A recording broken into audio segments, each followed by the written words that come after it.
Good morning, sisters. How did you guys sleep? I'm so happy to see you. Good afternoon to those in a different time zone. I'm so happy to be able to see you again, to talk to you again, to be in this space. We're going to start this second session. Very happy because through FIMI, we have this conversation space, this space for exchange that we hope you can take advantage of in the best possible way. And so now we leave the floor to Dicey, so that she can direct us a space of invocation, a space of energy connection, so that we can start this session. We're gonna give her we're gonna give her the floor and give her that space. Thank you very much. Good Muchas morning. gracias.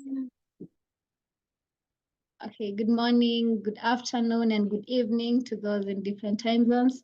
My name is Daisy Chipkopos from the Pokot community here in Kenya. And mine was to say on how, as my community, we connect to the different energies. And I'm pleased because today I've been with the community at large. I've been with the men who've been telling me more. You know, every day is a learning day. They've been telling us more about our ancestors, more of how they used to connect. They were giving us examples. And one of the things that really caught my attention, and I felt good because it's what we're being taught right now, was on their connection with water and all that, because the place that we were today, the land, they had a very big river, which is drying each day continuously. And a lot of things are happening. The ancestors are very angry with them, and there are a lot of things that are happening. So as we all know, water is life. And for us as a community, water to us is life, and without water, we ought to migrate from one place to another. And right now, there's a very bad drought, and people were thinking, what can we do? We've cut down all trees. We've gone against what our ancestors used to do. So for us, we use water to cook, animals, washing, and all that, as I had told you earlier. And there was a scenario that happened, I was told it happened last week, just at the riverbanks. There's people are selling sand that used to catch water and used to help people to have water. And we have the ancestors and the invisible beings that we believe and we trust and we know they live in the rivers and they always guide us, whereby our ancestors go talk to them, and after they talk to them, we get to have more water. When the rivers were drying, there's how they do, the ancestors help us. And what happened was there was a lorry that came and it was picking sand from the river that the whole community depends on. And what happened was the ancestors and the invisible beings living in the water were very angry, and the lorry could not move. They brought all possible machines to pull the lorry, but they were not able. But until our grandfathers who are still alive went to the river, took a goat and talked to the ancestors, and they threw the intestines of the goats to the river, and that's how the vehicle was able to move with ease. And that's what they were telling me. You know, how we connect with water is very important to us, and how we take care of the environment. And after that, the whole community was sitting down and they were discussing on how we need to reinstate the land, because without water, there is no life. And again, another energy, which was air, is right now you'd get there, people are sneezing, there's a lot of dust, they've cut down all the trees, like the trees there are very minimal. And so with that, like, people don't have the good air they used to have. There's no breeze, there's a lot of sun, very hot. They can't sit under the shades that they used to sit so that they can have the clean air and all that. And I learned that it's very important for us to keep our environment and maintain it. Another thing is light, and how we connect to light is, we all know, for us as a community, when it dawns in the morning, the first sun, when the sun just sets up, that is when the community sings, they open up the gods, because to us, light signifies life. And we have one song that we sing whenever we see light in the morning, and that is when we go as women and girls, we get to the animal homesteads, we get to milk and all that because we know it's a new day. So light means a lot to us, water means a lot to us, air means a lot to us. And most of these things, for example, when they were telling us, for us as the young generation, we could not be able to understand or navigate all these things happen.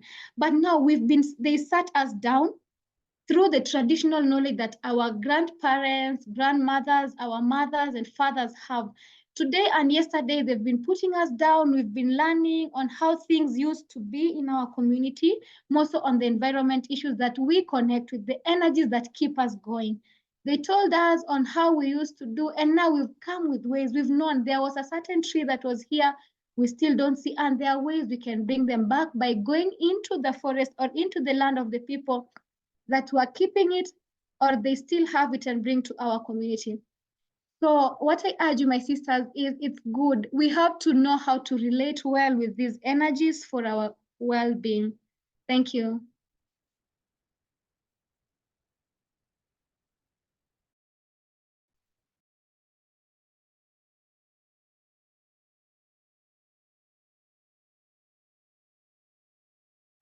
Thank you so much, Daisy, for sharing these beautiful reflection that and the resistance that you have from that territory. It transported us to that space. And of course, how there are elements that transcend and go beyond. And one of those is the energy of water. Thank you so much, Daisy, for this initial reflection that we had to start this day.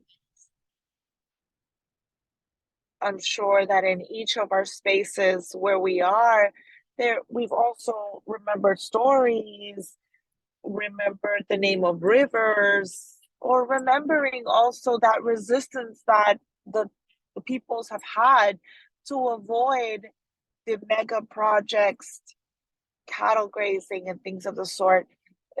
Thank you, Dicey, for opening this space. I would also like to ask you who could do this to do this initial reflection for the next session that we would have next Tuesday, so that we can establish that space as a space where we can share information and exchange information. I would ask a volunteer if they can do it.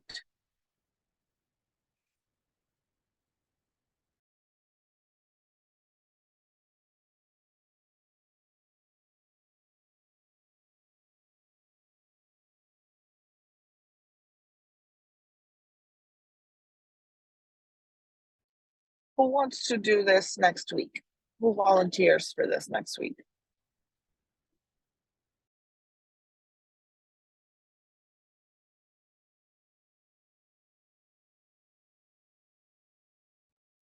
I can do it. I can do it. Perfect. Thank you so much, Jenny Lee. So next Tuesday, you can participate. It doesn't matter how we do it. It could be a reflection, it could be a story. The idea is we can connect with each other. All right, so we're going to go into our next point. And it's that I'm going to add here a link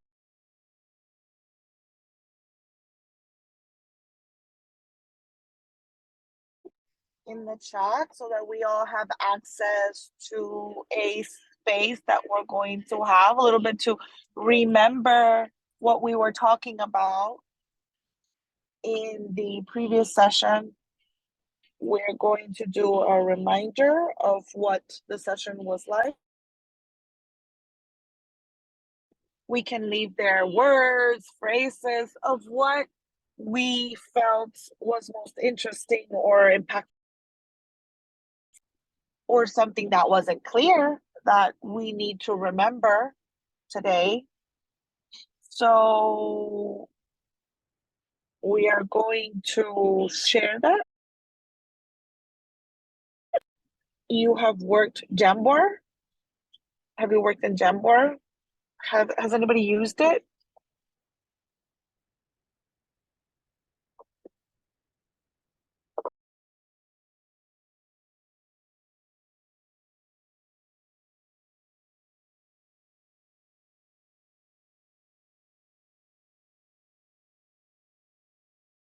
You have it in the chat. You can go in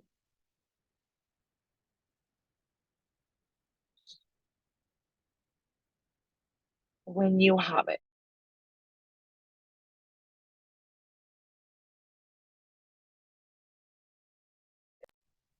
Okay.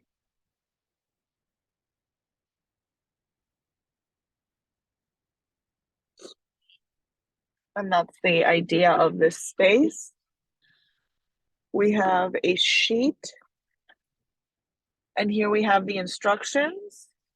We're going to write them down. What we remember of the session. The truth is that it's a Jamboards is very practical. For those of you who haven't used it, we're going to go on this side of the screen and we're going to find a sticky note, basically, a square. We click on it, we write what we want, we save, and that's it. It'll pop up in this space. So we can drag it wherever we want. It's a very practical way to recognize a little bit the impressions that you had on the first session. So let's start. You can leave comments there, phrases, words that interested you, or any doubts that you might have from the first session. Everybody already has access. I see that a lot of you are already here on this link. You can write whatever you want.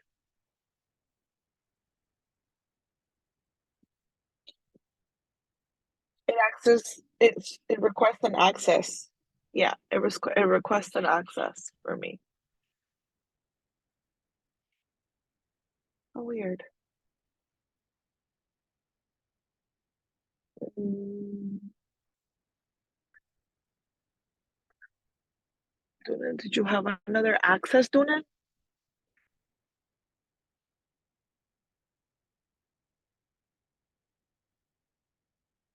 Do you where it says there, do you click on edit? Yes, you click on edit. Okay, let's look at it now.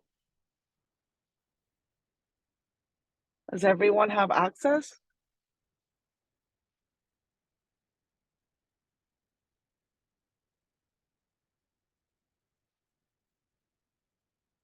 I see a lot of you there, but I don't know if you have the same problem.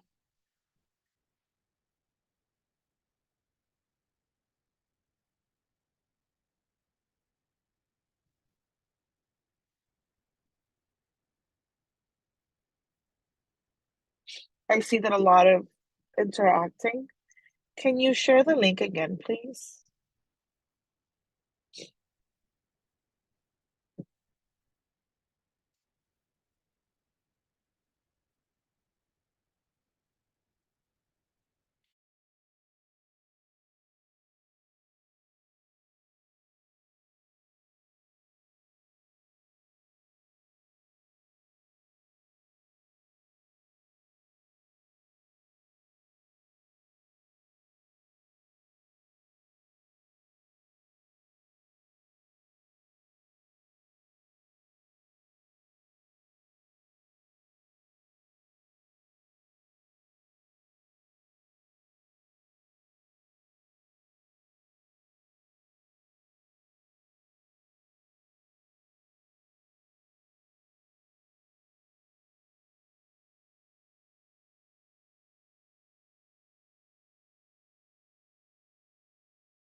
we're trying to do to remember last session, we could use another methodology also so that it's not hard for you. Sometimes technology could be a little complicated, but okay, I see that we already there's already some comments on female empowerment. We're just trying to refresh the previous class, any word or phrase that we can remember from the last session will be very useful.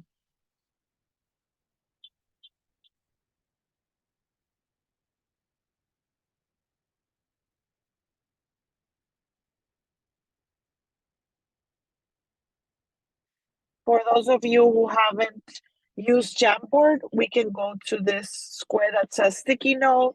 We click on that. This is going to pop up. We can remember what we have been studying last week on the Cedaw, and we said that that is the main international letter for women rights. We can write something like that. And we are going to save.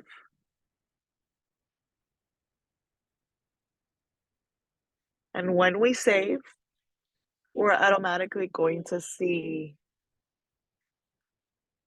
the note that we're leaving, the words. Sometimes it could come up on top, one on top of the other, and we can move it as we like. Very well. We see here, it showed me the fight of women, and I find it interesting how we have no registry of all the names of the Indigenous women who have helped gain rights in this fight. It talks to us about the rights of Indigenous women.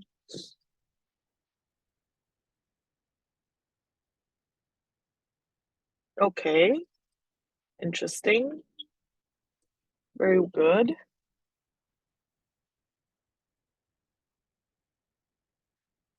That it says that you also learned about the rights of women and how certain groups have always predominated. You also tell us about the right to education. Good.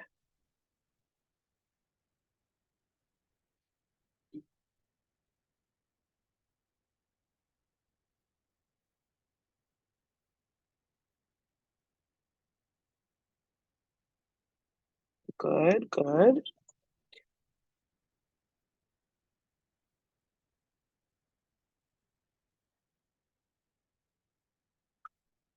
Uh-huh. It tells us that equality, not only formal equality, but also equality in rights, responsibilities, and opportunities for the participation of women is important. Okay, very good. Oh, we're also remembering on genital mutilation. Okay, good. Here they're commenting that the sensitive gender, which is a bet so that we can start, or it's a proposal so we can start thinking about those genders, or we can continue thinking about those genders. I liked I like to hear from my other sisters about the situation that they go through about in regards to the effective participation of Indigenous women in their community.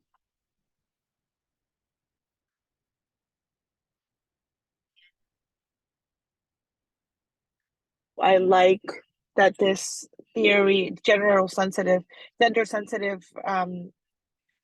allows us to see mentality, allows us to see other situations that we don't know. And when you're a binary, sometimes it's called this way, but in our territory, we've always had people that are different, people that could become animals or have energies of men or women. In our territory, we have many ways of thinking, many ways of living together in our territories, and how here we are able to see some information or some ideas on this. And we also see how the obligation of the states to comply this with the Cedaw on issues like violence, non-discrimination. Okay, very good. Thank you so much. Thank you so much for being able to leave here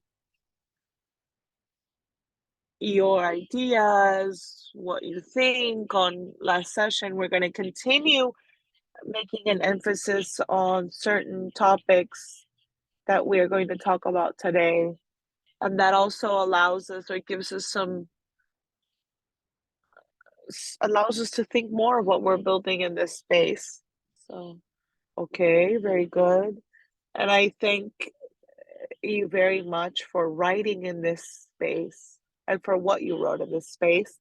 And we're also going to remember that last week we were talking about our ancestors, our women ancestors, and who have opened this road, paved this path for us, and those who have built the space of equality that are mainly women, that at some point they have worked from anonymity or in the same patriarchal, chauvinistic environment. Um, and they have omitted these names within the literature or the books. It's very hard to find the names of the women who had a contribution to our cause, and even worse for Black women, for Afro women, for Indigenous women is even worse, whom we have been seen as inferior, and hence our contributions aren't valid. But there is also this space so that we can name them and remember them and somehow honor them and honor their fight and their existence and their cause. And hence, we're going to leave this Jamboard. You have the link if anybody wants to uh, include your ideas during the session. We're going to have that Jamboard open. So let's move on to share, to talk who have, those women who have been fighting for our cause, the women who have been in our territories and who have not been named, which is a homework that we left last Tuesday. And I would ask if anybody would like to comment or share or show who their ancestor is so that we can get to know her. That woman who was in the forefront of this fight, of this cause in your community.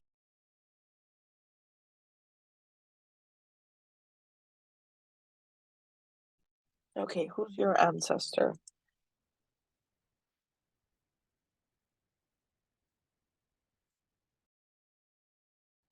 It could be the picture, a drawing, it could be the name, something that identifies her. Doesn't matter how you share her.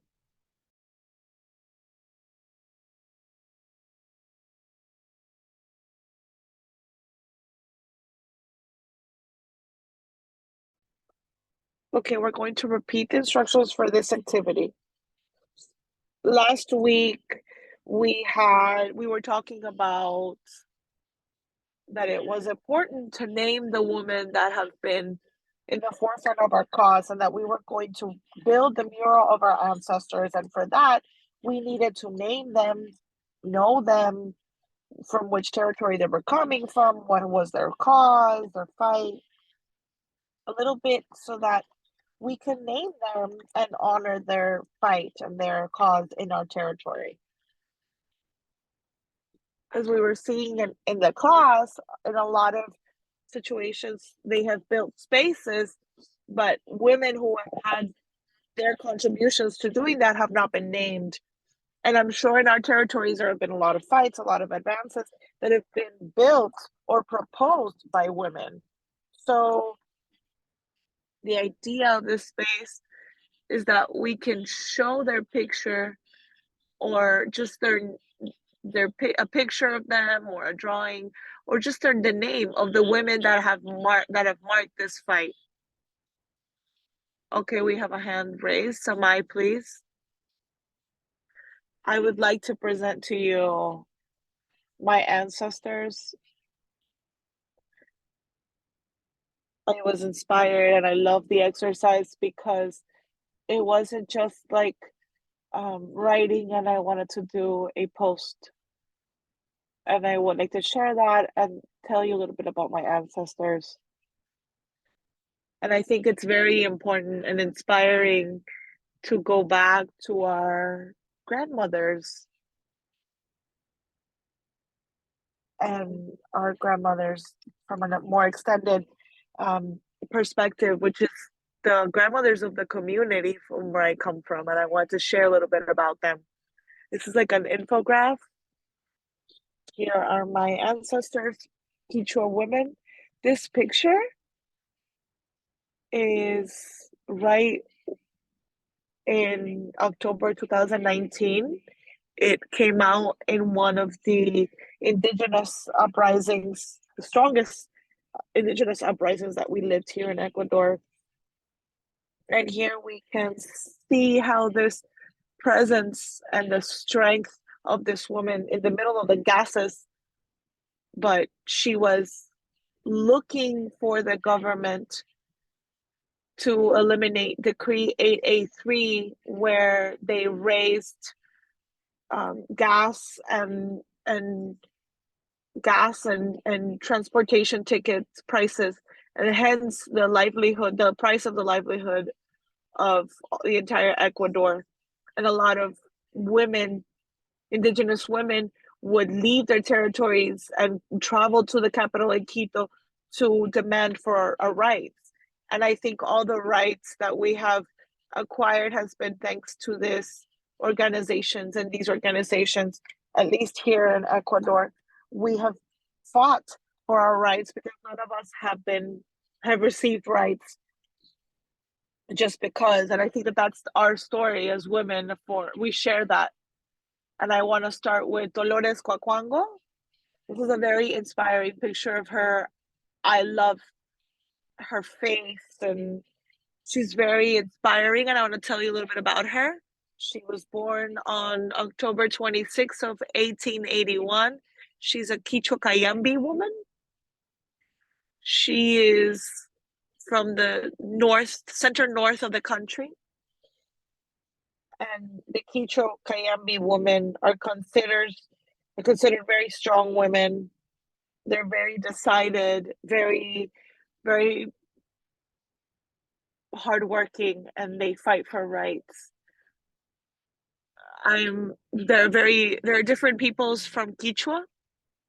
So the entire mountain range of Ecuador are Quechua, but we're from different communities. So she founded the first bilingual school, Quechua Spanish. When she was a girl, she was born in a place of a lot of violence, in a conservative, militarized context, and she escaped from being hunted, and she left to Quito to work in Quito with a military family, and she learned how to read and write. And she said, this is the language of the people who are hurting us, and we have to learn that language, which is Spanish, but we also have to read and learn to speak in our language, to speak and think in our language. And she's the first woman that says there has to be schools for the indigenous communities, not just Quechua. but this intercultural bilingual education, and it's born with her. So she's the first referral of the fight for the Indigenous community. She fought against racism. She fought for the working class. She fought for women, for women who have suffered violence. She's also a survivor of violence. We say no. We want the Indigenous to know who they're birthing, so they're never their raped by their bosses, so that we don't have more children being born without fathers, children who are rejected. She is a she's a referral for us in our fight, and she says we are like the leaves that are ripped out but they grow again. And it's really interesting to know that the way that we think are is very poetic and very metaphorical. She has a lot of phrases like that teach us that, and how she impulses our thoughts from her leadership to really defend our rights. This is Tránsito Magaña, and they met each other, but Tránsito was younger. She's also a woman Quicho Cayambi, and she has great speaking abilities. She's also a founder of the Indigenous movement of Ecuador. She fought a lot in Ecuador because of the for the agricultural reform, because Cayambe was a place that was overtaken by the rich, and they had a lot of farms, and the community and the indigenous communities lived in small parcels of land, and they were mistreated. The women were raped by the bosses, and they said no, the lands need to belong to our people. And she's a great fight, and now we have the agricultural reform thanks to her. She supports Dolores, and she continues to reinforce the bilingual intercultural education. She said we have to fight for all of us. I fight for collective rights, for unions. I fight for right to land. And there's a video of hers that speaks about her, that talks about it, how her fights have been difficult. She says there were no buses before, and I walked 25 times to the capital. I fought against the church. I fought against the government. I have never stopped prosecuting and following and pressuring our enemies, and they took me to jail. And the other people in jail would ask me, was something your husband did? And she said, no, I'm here because I'm fighting for collective rights. And then Blanca Chancoso is Quichua Kanakachi, and she is a indigenous leader, and she's a co-founder of what is the indigenous movement of Late. She is a thinker of summa causa, or the good living, and she fights for the recognition of plurinationality. She contributes to the exercise of collective and human rights. In the last stand-in, she said, never in my knees. The spirit of our taitas and our mamas needs to accompany us. This is what I wanted to tell you about. And aside from them, there's a lot of current ones that I didn't want to add right now. But I think with Dolores and Tránsito, since they are huge referrals, and at some point in Ecuador with the government of Correa, their images were used, and it was used for politics, to say that they're talking about intercultural aspects, when really they just use their images. So in their lives, up to their death, they lived very humbly, even forgotten, we could say. So it's also talking about dignifying them and our memories as indigenous women. and be very and have a lot of respect for them and a lot of affection for them.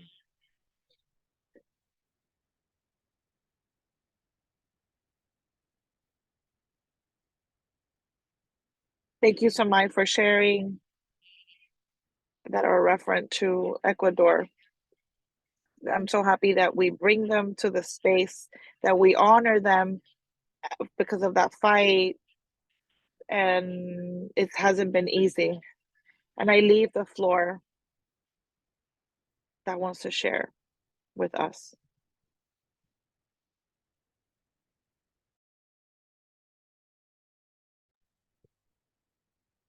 Anyone else who wants to share?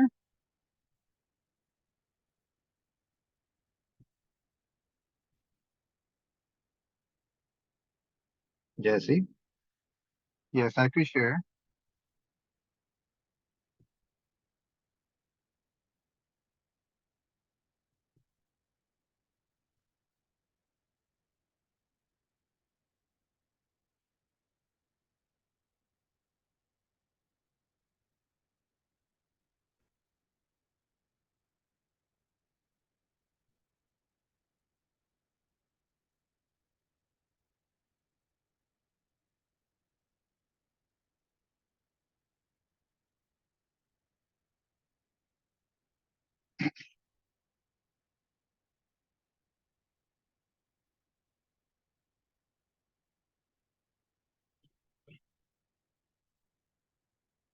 I am projecting. Can you hear see us?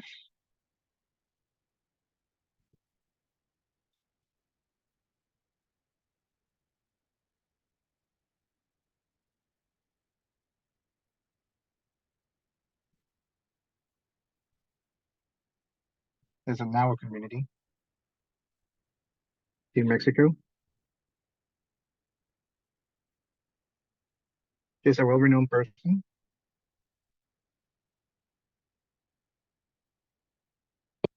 She likes to help everyone from a medicine, from a health approach. She goes to many regions of the communities, to many communities in the region, I'm sorry. She promotes health from their mother tongue though, with the Nahua. And this is important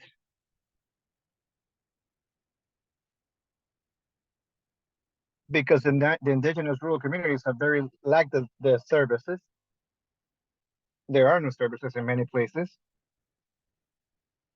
And when there are, there's always a barrier in the language present for the indigenous people. So this is a community that does not speak Spanish,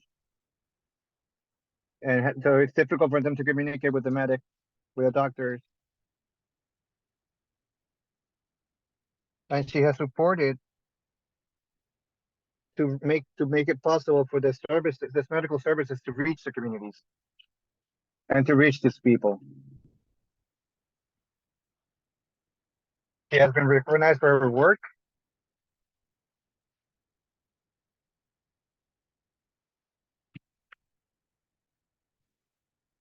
She also recovers the importance of the traditional medicine. So the medicine from her ancestors,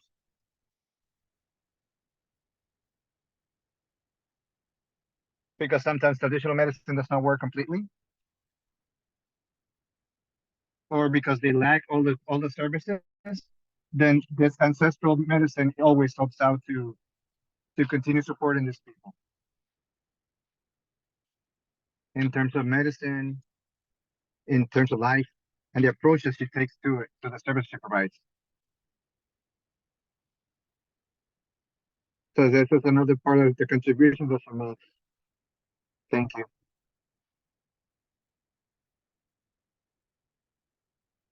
Thank you very much for sharing that with us.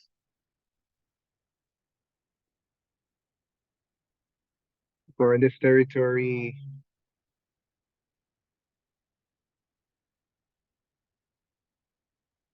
some are making from a more visible standpoint, other on the community side. Thank you for sharing this.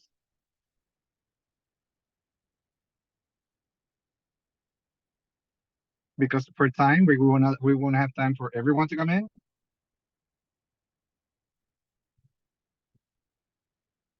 But we thank you for sharing your this price with us.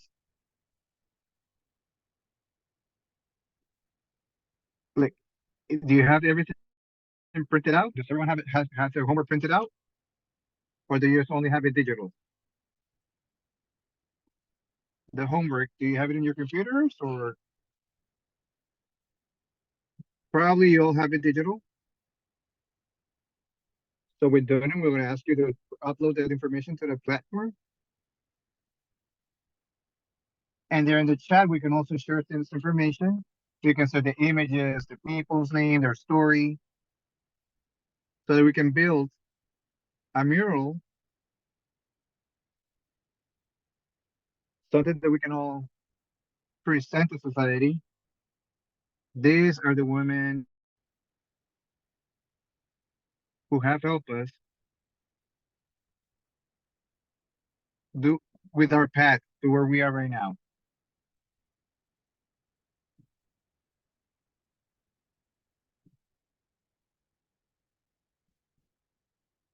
And you can put them in the application as well. What has been their fight, what has been the struggles, and we can share all the information, all the investigation that's not left behind.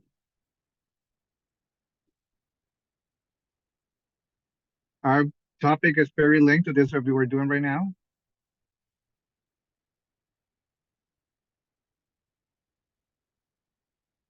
You're going to talk about this, about racism.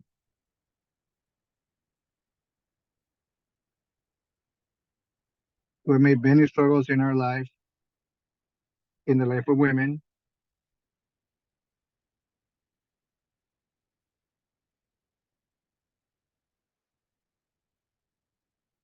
I hope you can all see this.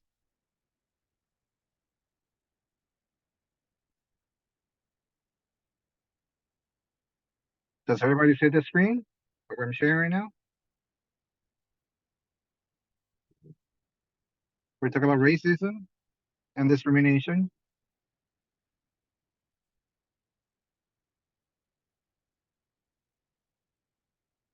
And we can talk about our own experiences and how this has an impact.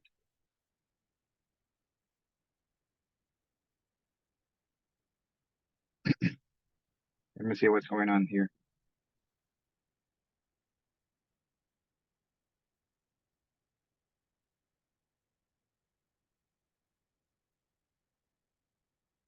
We're going to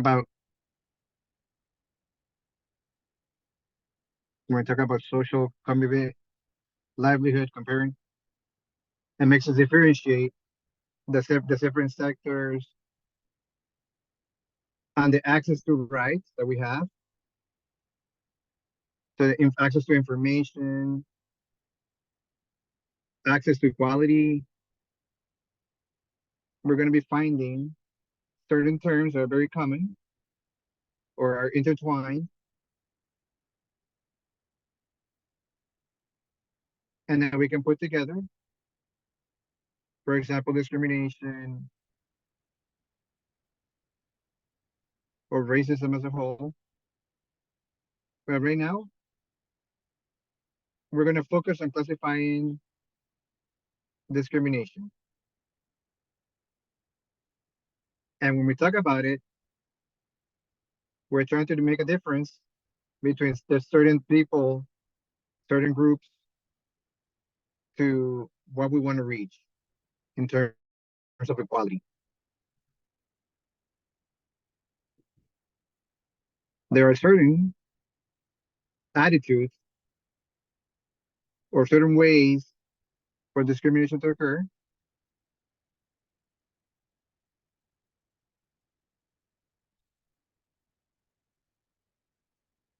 We can see that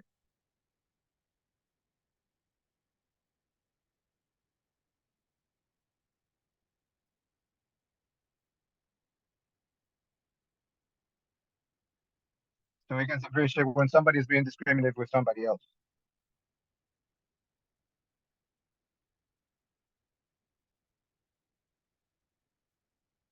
This is why the United Nations started working.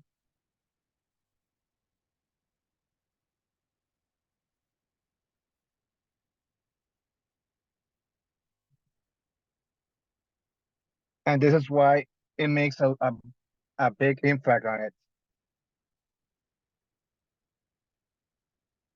This we start talking about it in 1948, when societies start beginning to notice, and discrimination was very present in many societies, where many cultures were living together and living in different ways, from the norm, as we can say, in certain societies. So from there, we have the agreement against racism, and for many of us, we know it as CER. And in this convention,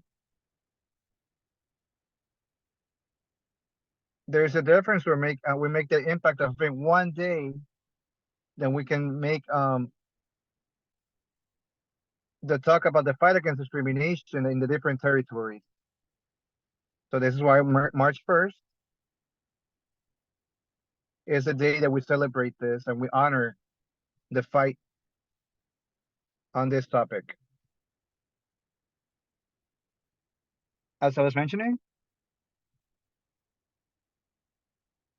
that there's an importance for everyone to have access to laws without distinctions, to the rights, to the protection of the laws, that everyone's not discriminated. Call in. Oh, So in 1948, we start saying this.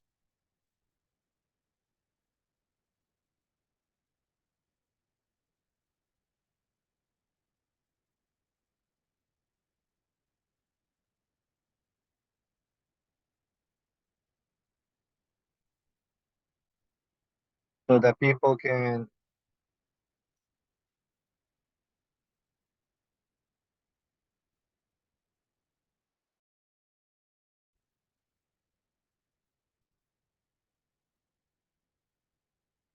tell the stories.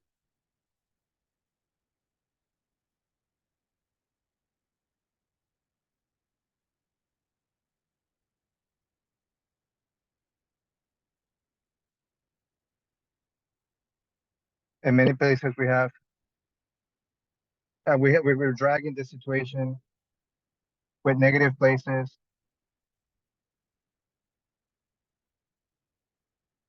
And this is importance of evaluating what's happening in a progressive way.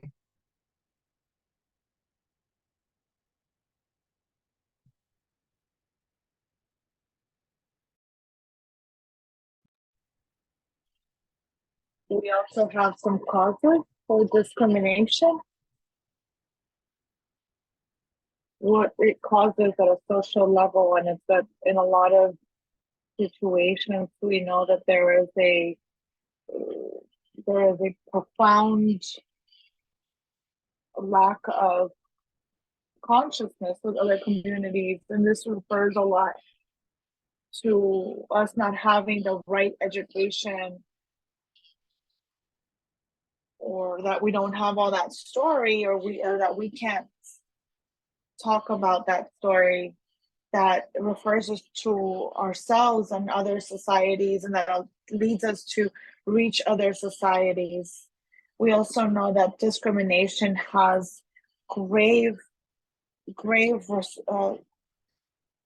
repercussions in our well-being, and that this is going to generate other situations or other problems like violence, like racism that we have been talking about, or xenophobia. And we know that this is not just set up, it doesn't just lead to discrimination, but other situations. And we know that in a lot of cases, racism goes hand in hand with this discrimination and xenophobia that we know that currently is happening a lot, mainly in our countries when we are a border country or a pass-through country. For example, here in Guatemala, where a lot of people are migrating and they pass by this space, this territory to reach the United States. And a lot of the times, a lot of these people, when they see a migrant, an immigrant, they generate violence against these immigrants, or they start generating certain narratives where they say, oh, immigrants are coming and they form gangs, or they generate violence or more poverty in our territory. So that's xenophobia.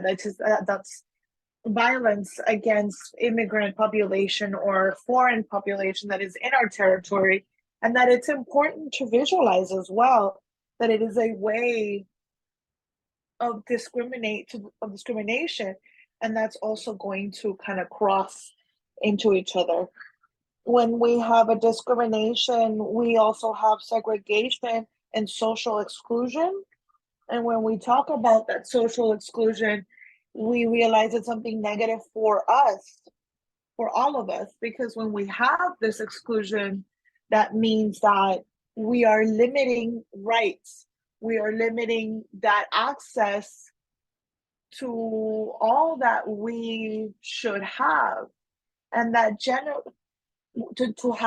have well-being. And we were talking about it last week, how we had to bring into play the good living. When we live in societies that discriminate us, that good living isn't happening, and it's not being dynamized the way that we would want it, or how we want it to be, and how we need it to be. There are some discriminations that are very similar. Others are, we could find certain differences amongst ourselves or amongst them.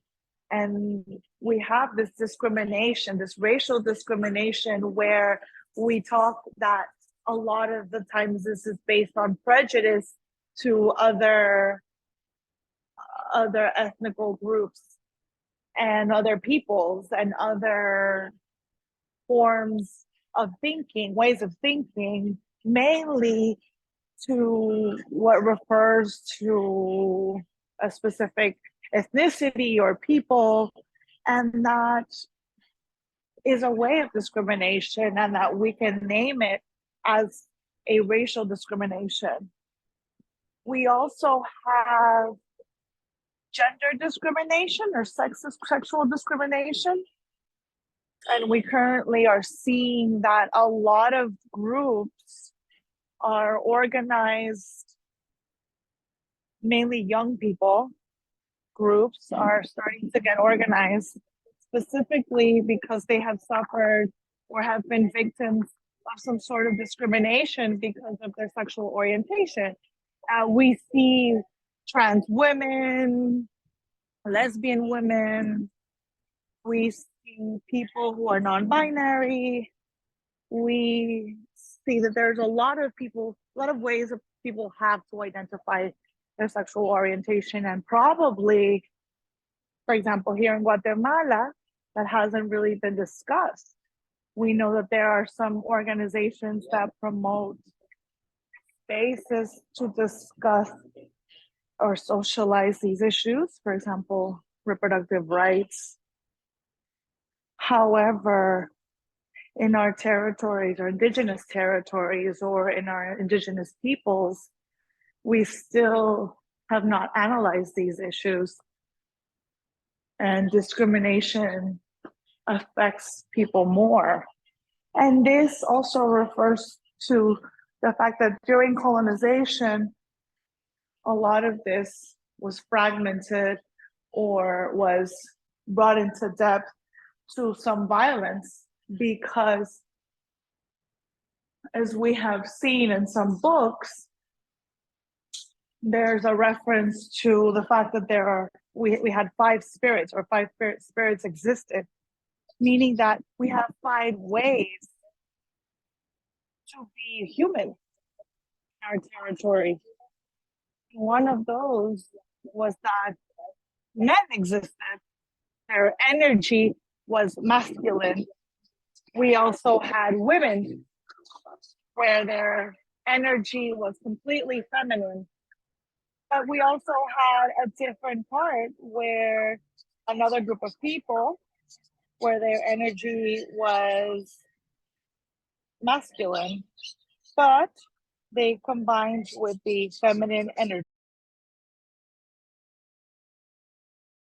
So these people, we could say, were divided in two, and there was another group of people that existed that were feminine, but that also had that masculine, very strong masculine energy. But there was another group, which was the fifth group, where it could be men, women, but they also had an energy of an animal. So even in our peoples, we were able to see these as mythical beings. And there are stories still where they tell us that, or we can see a neighbor and they would say, well, it's just that this person at this time, they would turn into a turkey. Or certain times this person, but in Guatemala, that happened as well. I don't know if it happened in your territories, but in Guatemala it did. And we see that as a negative thing.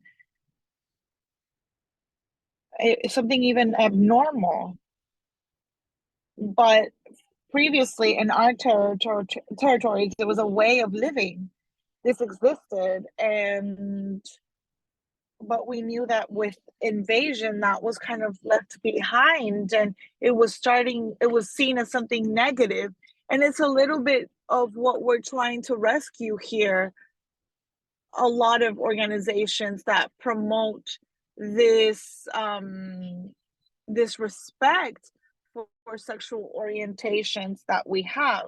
So we also had another kind of discrimination that could be because of age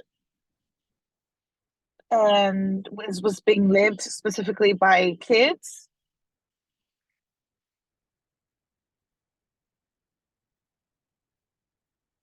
Because we're abusing that power that we have as adults to decide over them.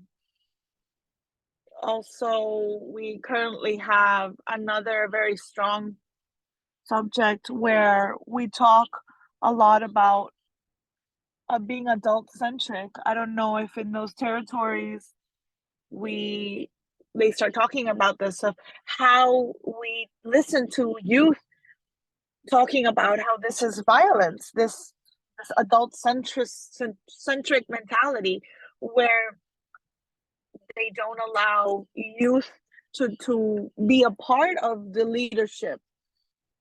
Personally, I have a little bit of conflict with this idea of adult-centric mentality, because from the visions of peoples, we see it a different perspective, and it's that those that are adults, we see them as people who have had another kind of experience and not who are responsible for guiding the way.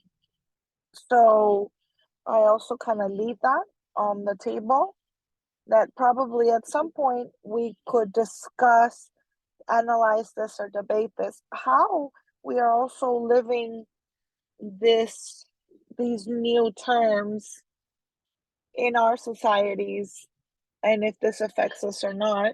But it is something that is happening, and that youth, people make a lot of reference to the adult-centric mentality as a way of discrimination, because they don't take into consideration the world or the decisions of young people.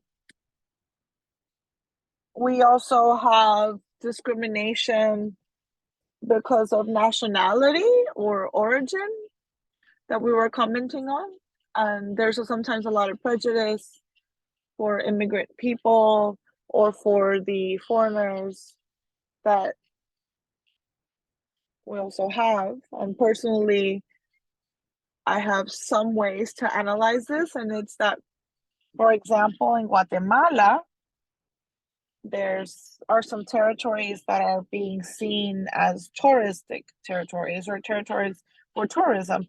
And we realize that those who started to take over these tourism territories are also people who are foreigners. And they're using the population, the indigenous population, or the population with less resources as workers, again, as slaves, basically, because they're, again, people who are um, the people who tend to their businesses, who work at their hotels, who are their waiters, who makes their companies stronger, earning millions because of our territories. That to me refers to another invasion that's happening. But we also talk about this discrimination and how we can find that balance before these situations that are happening in our context. We also have religious discrimination.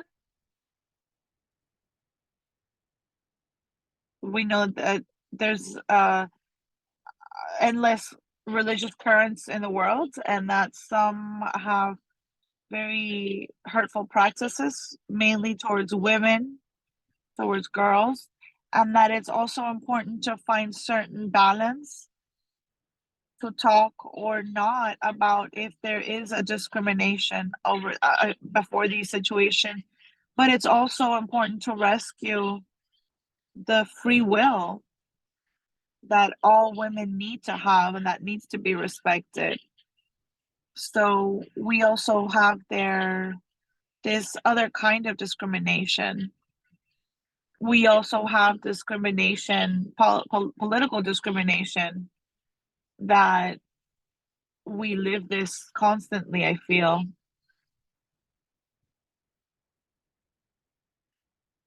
That we've all lived in all societies where women are only seen as a stepping stone to reach a political status, mainly the the male or the man.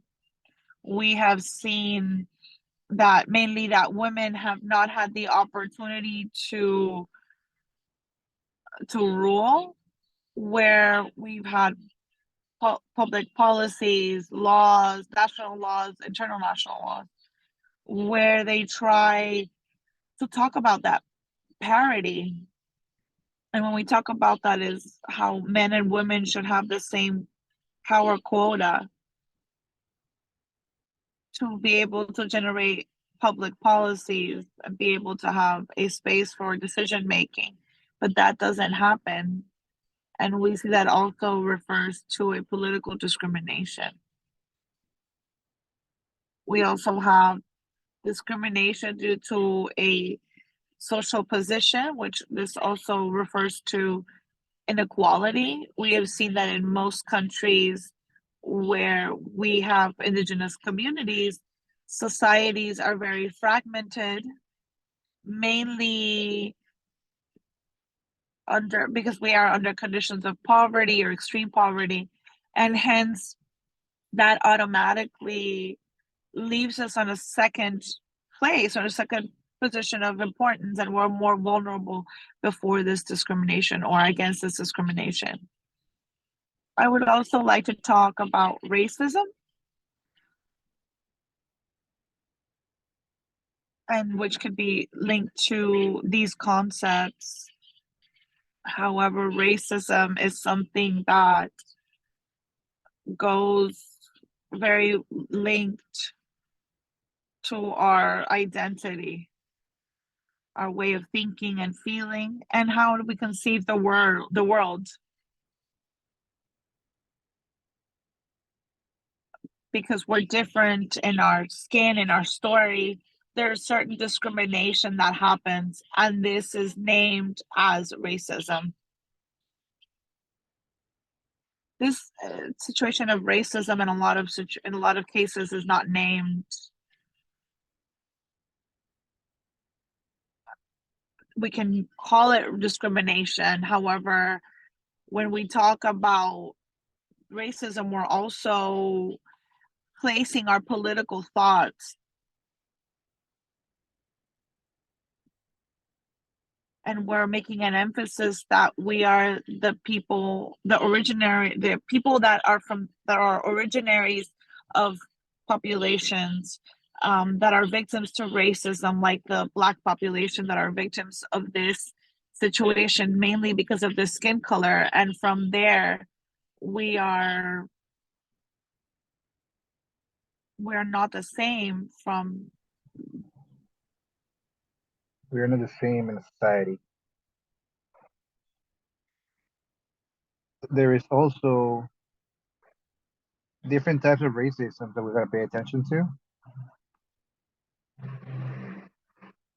Some of these are very similar, but nonetheless, we gotta put a name to each one. And we find, for example, the cultural racism, and we've seen that on many occasions. This refers to our identity and to our own practices on how we react to the world. For us, it's very important, for example, for corn, for example, and we make certain types of rituals to receive the corn in our homes. But probably some other people from other ethnicities, they don't understand the rituals that we proceed to do to receive food, to receive this corn. And when they see these practices, they see us as less, and they start creating prejudice or create certain narratives. So this is type of cultural racism that is being promoted in our territories. And not only for this, but also because of our own spirituality sometimes and the way we practice it. So for example, we light fire, we honor the life of earth, the water, and some other people or population, when they see these rituals, they'll be like, this is witchcraft. So this is the type of racism that we're talking about here, that occur in our territory. Then we have institutional racism, which is easily to understand. So certain requirements are being attached to certain geographical areas where probably there might be no indigenous population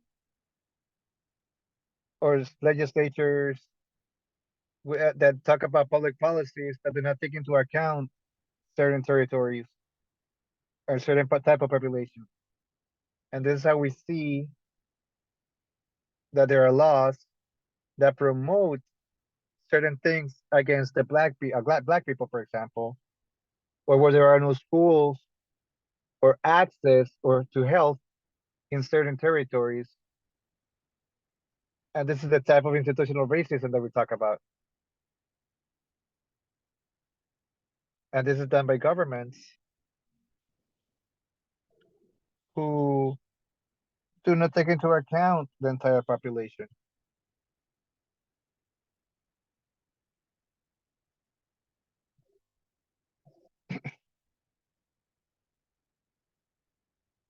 In certain institutions. And this continues to generate in our territories.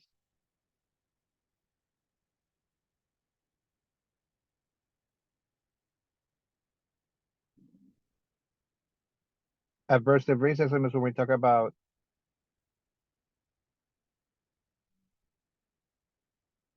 probably a racism where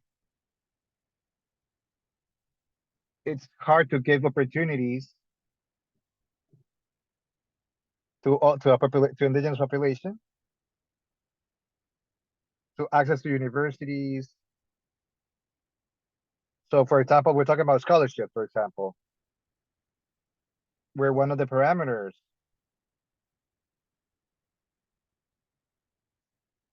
Chinkia coming in a population.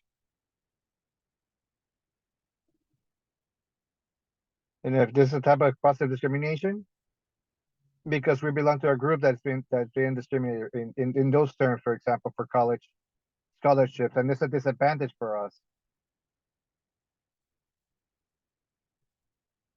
So this is a type of an inverse racism where we're leaving behind certain possibilities that are taken away from us, but for minorities, for example.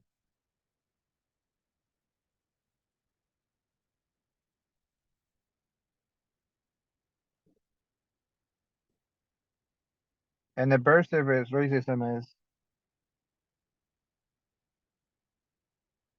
when you try to identify because it's promoted, it's saying don't be a racist.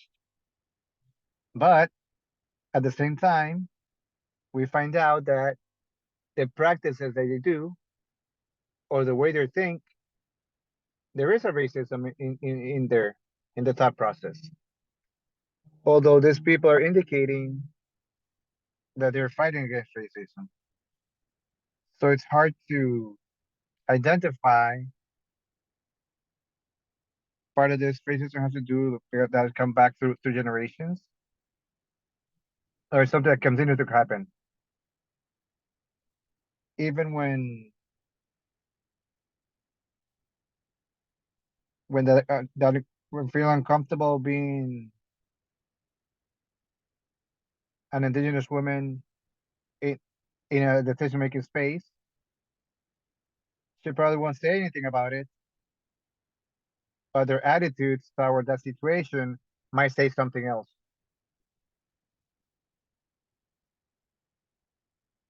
Adversive is very hard to pinpoint. Some of you with whom we talk about daily are doing this without them knowing. And so it's having to find a way that to have our ears open and to understand the way that they act and react to certain situations. The hidden racism goes hand in hand with this one, and it's with a low intensity. There is not that evident, but it will always continues to affect people and the opportunities they each have. So when you try to manipulate in a health post, for example, or when you try to manipulate data for a person towards a survey,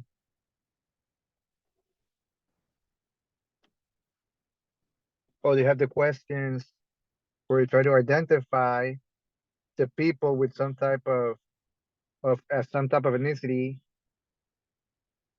but in the end, this is not taken into account, or it's just a check that we put because we say this person is mestizo, for example, or this person is not black, or so we're finding out that this is a hidden racism. They're there within questions to validate certain data,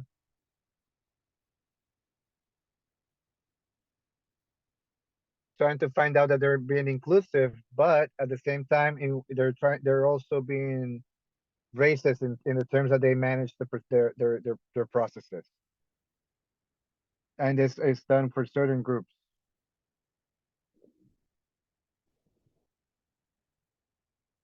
At the centrist of racism is another way of how do we deny the right to equality and where people have to submit to a certain group. I put a lot of examples in my community where I live, where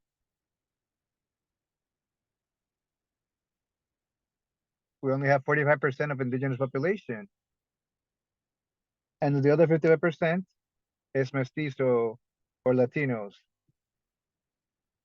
And a clear example of this is,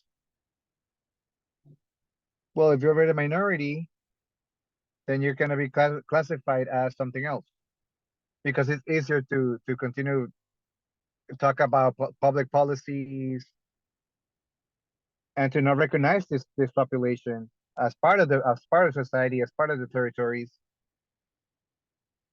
And for example, in Germany, when they were trying to eliminate the Jewish, they were trying to put the predominant society race.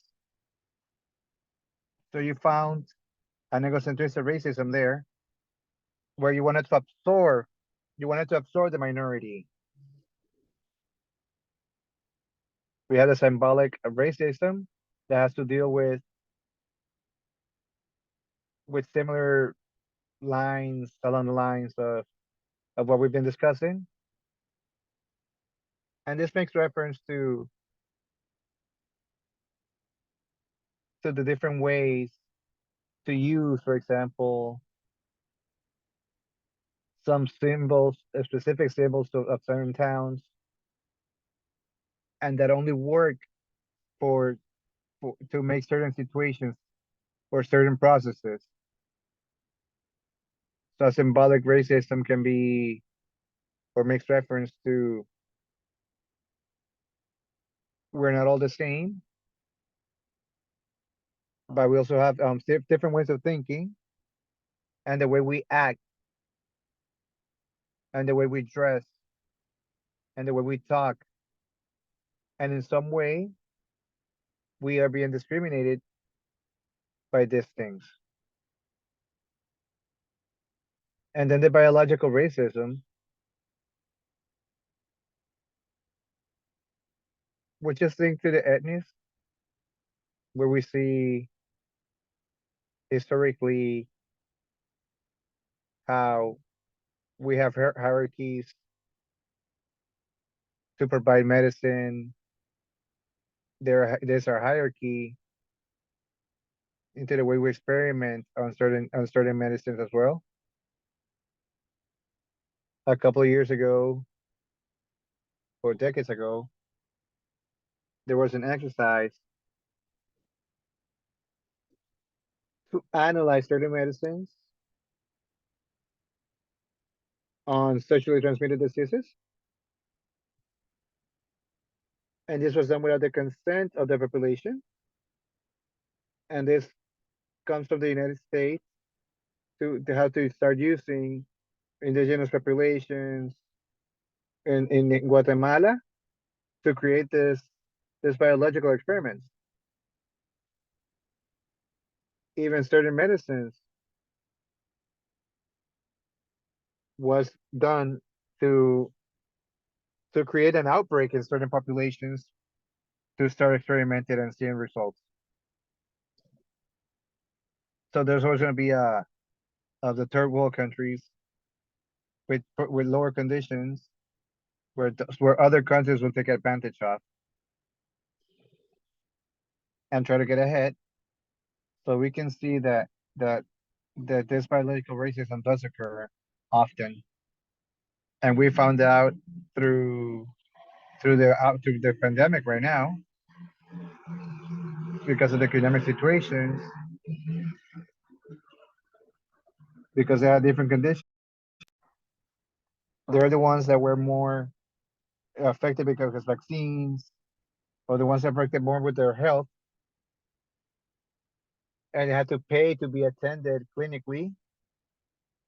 So, and the different way that the people were treated in certain towns, certain territories, certain ethnicities, because of how they were seen, and alternative medicines that we found where they have to find to be able to survive. And this was something negative because they have to do certain the attention was being put into a racist perspective because they were telling people that they were not worth the time. And this is why this is something that we talk about as a case example, case study, because something that's constantly happening in society. There is a law in Bolivia that speaks to us about racism, and there are laws and that stand out and talk about sharing against racism. Because although in the practice is different, I feel that we have made certain progress. There are laws. There's a committee against racism, and there's something that make this more dynamic and make it work. So here we leave this presentation so that you can download it as well, and you can have it in both languages to reinforce the way that we worked it this morning.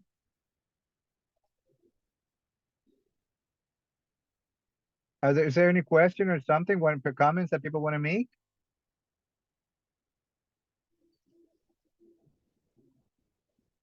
Any insights from your experience? Anything you want to share?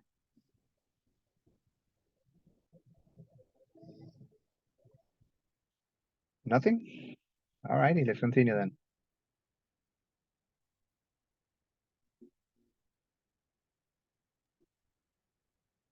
Okay, Naileji. Oh, thank you so much for a number of the insight that I've learned from you. But I wanted just to ask something. Sometimes because I'm from an Indigenous community, so I get problems sometimes if we may encounter at the same time discrimination, basically not from an outsider, but within the area, maybe your government, maybe the other people. Can we term it discrimination or can we term it as racism? Because the notation that we have, we think only the racism come from maybe someone outside your realm, maybe someone from outside the community that surrounds you. We have community that surround the Indigenous people, but they are the same people we live together. Can we term it that we observe racism or discrimination? Thank you.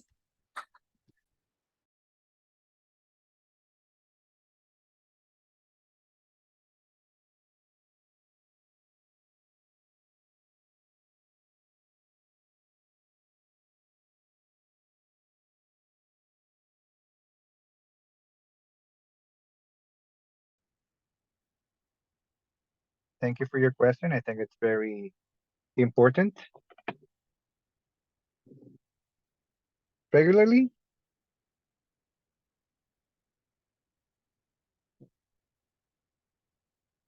we also about it as a structural racism. And it's a structure, and we can divide it in two lines.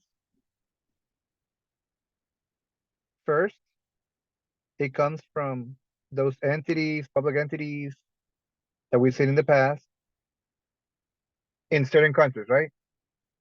From the government, states, or called race system, because they promote certain attitudes, certain ways of acting that are racist. And that's the way they're promoting their actions through different ways, right? The media, how they're starting to create this of what we listen on a day-to-day basis. And that's one way. that's that is coming from the government, from their policies that they establish. But we also, it can come from a more internal situation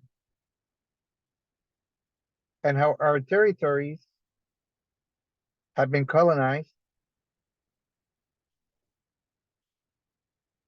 and you start certain status created, and you have a certain society and hierarchies within societies, and therefore we see something that starts dragging historically the position of people.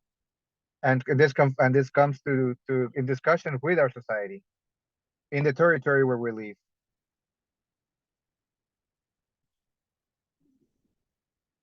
And for example, this is what happens to mestizos in a Latin American society. It's a society that is more advanced, more studied, is the ones who have better opportunities, and we come into categories.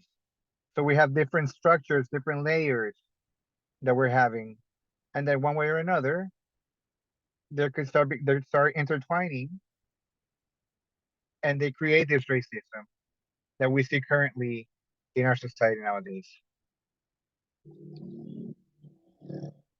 Is there another comment or questions? I have a comment. Thank you.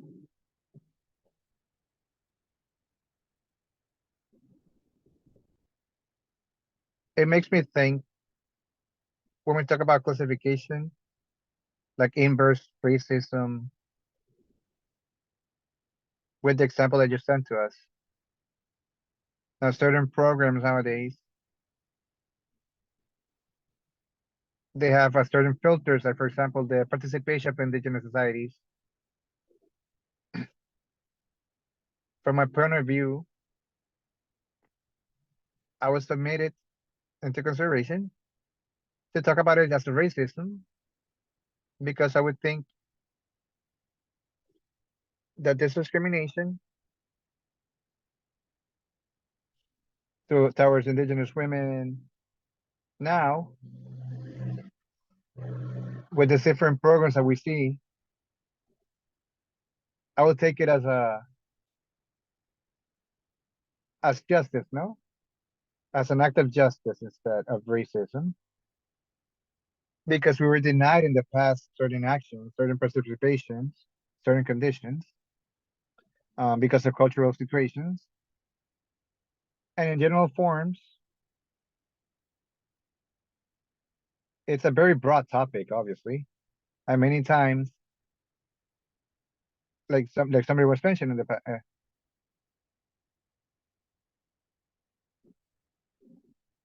it is hard to identify or visualize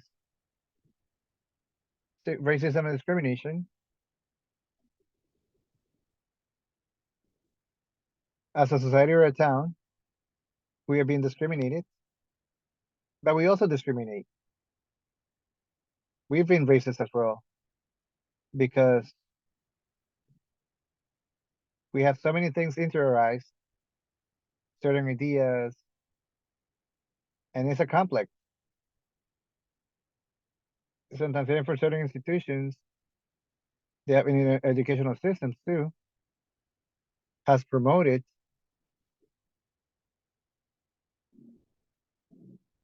or has contributed to make this more internal.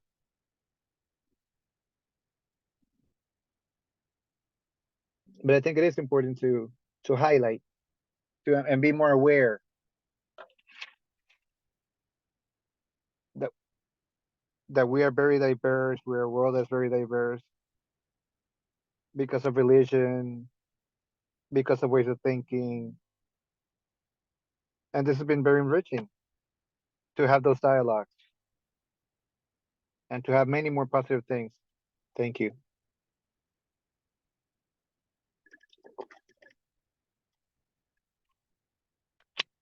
This also comes into my reflection that sometimes we also generate discrimination For example, I work for an institution and there are certain conditions in our structure for taking into account. For example, people in wheelchairs. So I work in an institution that promotes rights, human rights, but I see that people with disabilities are left out. Or sometimes the documents that we prepare that talk about rights have, for example, Braille for blind people to participate. So we're discriminating the blind people. Or sometimes even the government. I haven't seen in public policies here in Guatemala that access for people who can't see. Or in the health post, for example, there are days that happen for special attention, specialized attention for people who have HIVs, or for indigenous people who can't talk the predominant language, which is Spanish here in my country. So even though we have 45% of the population, and in each territory have presence, we have different languages spoken. And no institution has the capacity for that attention. Or they have to respect the way of healing that we have, because what happened to be that everything has to be managed through the normal Occidental medicine. Although within our own territories, we have our own midwives, doctors. So there are other ways to treat certain ailments, and you have to be respect them as well. So there's a lot to think about around this topic in terms of discrimination. And we're also going to see this in the groups, because I understand that I'm pretty sure that each one of the groups has different experiences, because we have people from Asia and Africa and Latin America. So we have here, for example, people from Bolivia. It's different because we have different similitude. We have many things that are similar to. We have certain similitudes, and it's things that we have to look into. We're gonna have a break right now, and we'll be back in at 9:45. We'll have 10 minutes right now. We'll have some water. If you have to go to the bathroom, have some coffee. Now is the time. So 10 minutes, please. We'll be back in 10 minutes.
Hello, sisters, are we back?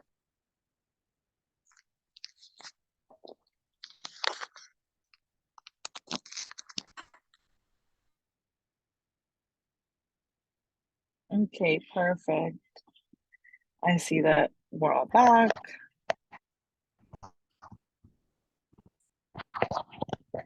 Yes, we're back.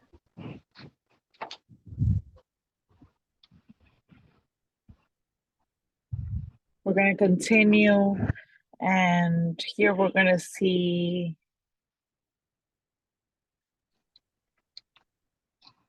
the iceberg of racism and discrimination.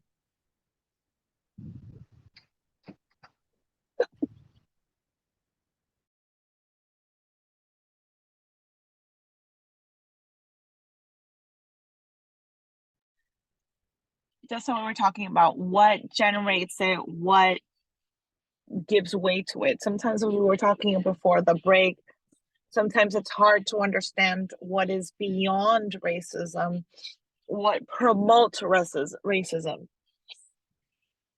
So here we have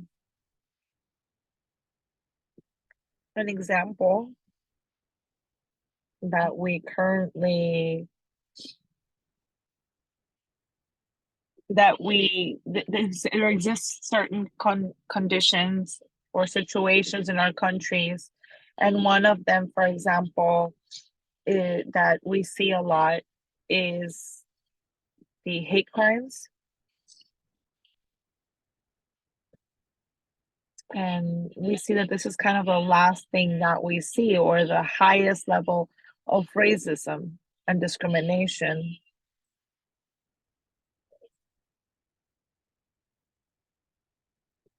And we see that before that there was insults, threats, screaming, or a physical type of aggression that could have happened.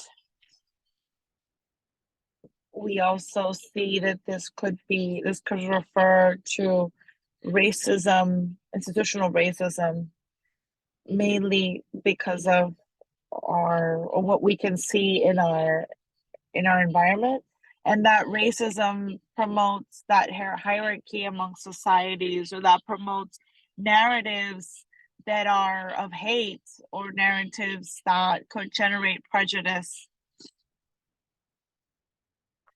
And when we talk about these narratives, we refer to the fact that there are forms or patterns or different ways of thinking, for example, that Indigenous peoples are always dirty, or that Indigenous or peoples or Indigenous women are only good to be maids in a household, or who they should be, or what they should be doing, cooking for white people.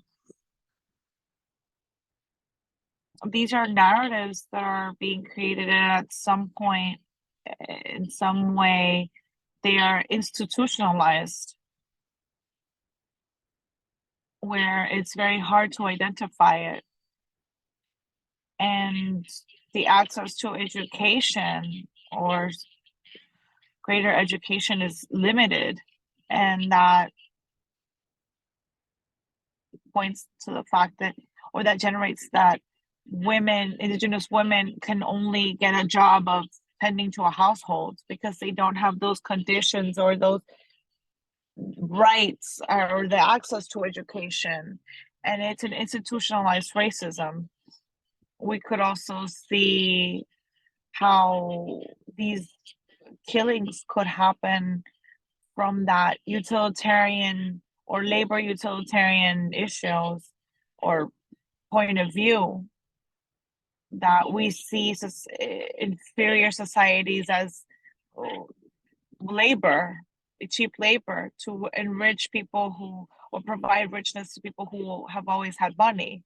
Or maybe that labor access only comes from spaces where they can't make decisions and they are only working in the hardest jobs, or there's a lot of discrimination that is this third kind of plane that we're seeing. But if we analyze further, it's the fact that a lot of these hate killings happen because they are canceling out their voices. They are they're devaluing their culture, their ways of thinking, their beliefs. They're probably excluding them from these spaces that need to be open spaces for all of us, where they're excluding their participation.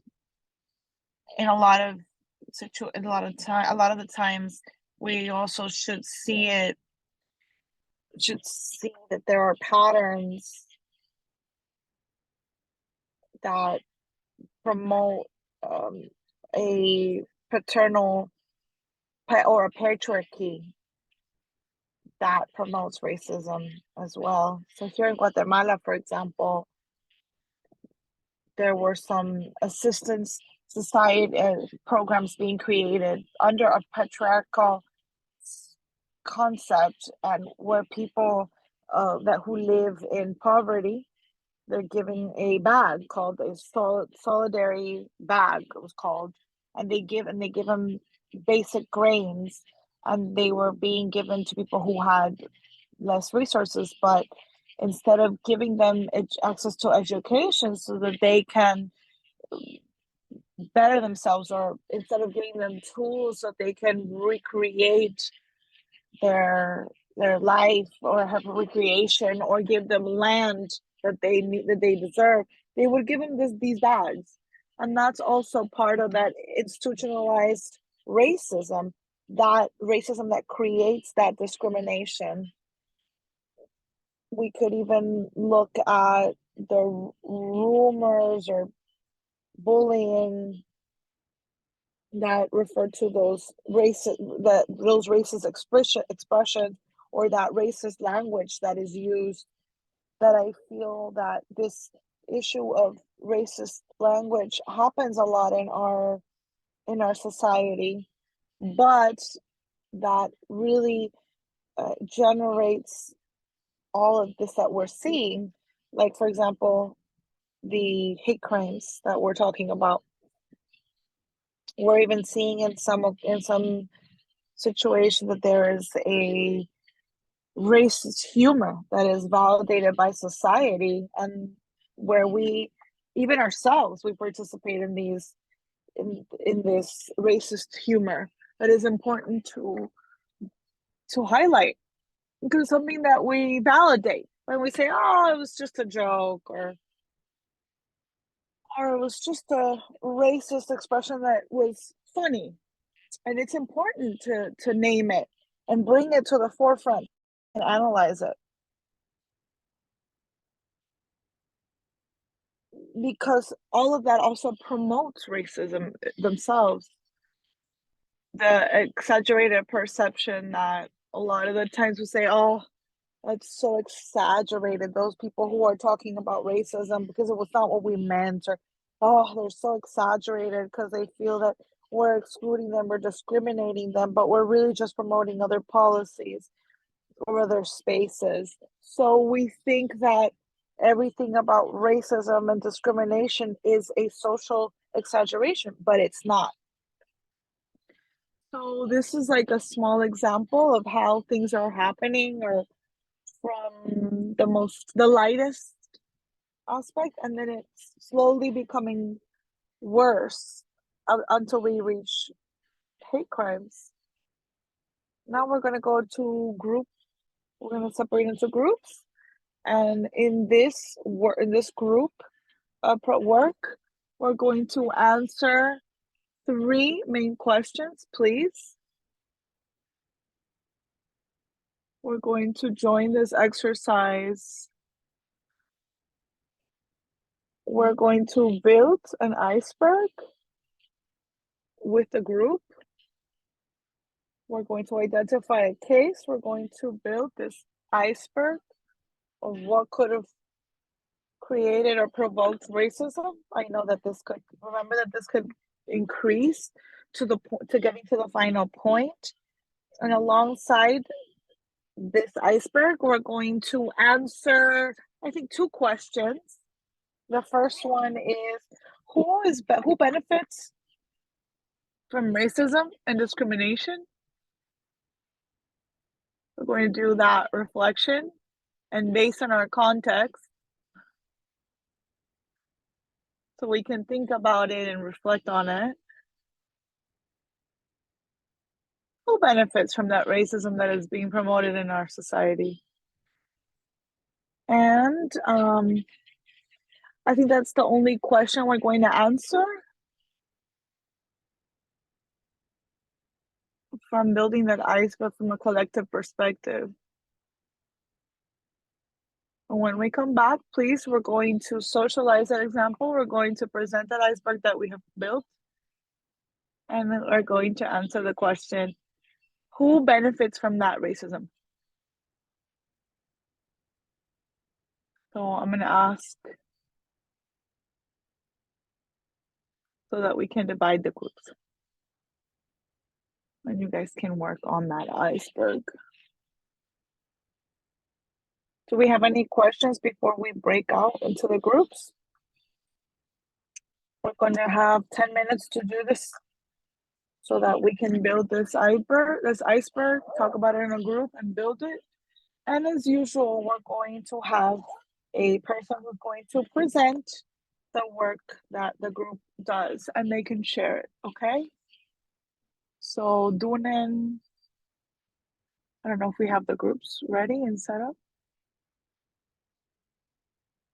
Yes, just give me 1 second.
Thank you.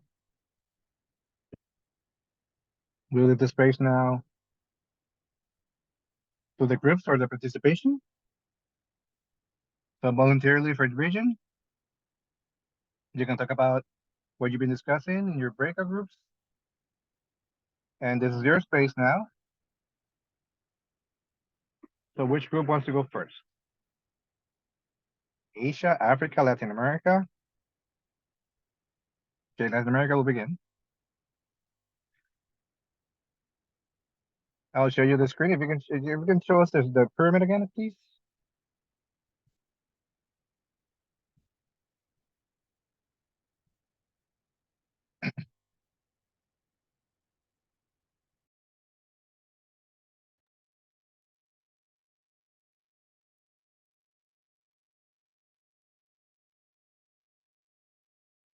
I was sharing about a story that happened to us here.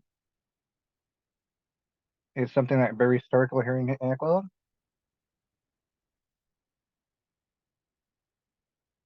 And it was similar to our story from a friend from Bolivia. So we share kind of the same stories.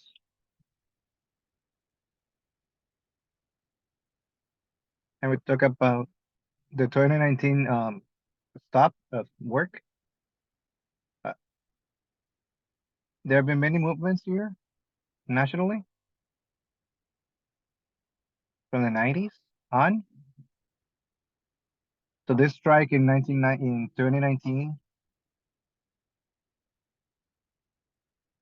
was called the Sons of the 90s.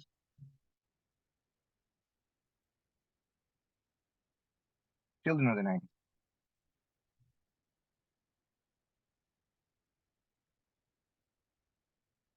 And the towns and nationality were composed to say that the rate for the gas should not go up. Because if the gasoline goes up, if gas goes up, then everything goes up. The cost of living become too high. And who are the ones who are affected? Is the original people, the indigenous people, so the people who have like the lower incomes here in our country. So this is not only for the indigenous people, but the whole population as a whole. So the first rumors came out, and the president make a national communication talking about the taxes, the prices, and the people organized, and everybody in the whole country came out with the leadership of an entity who was organizing the whole activity for all the nationalities to come out and be organized in 2019.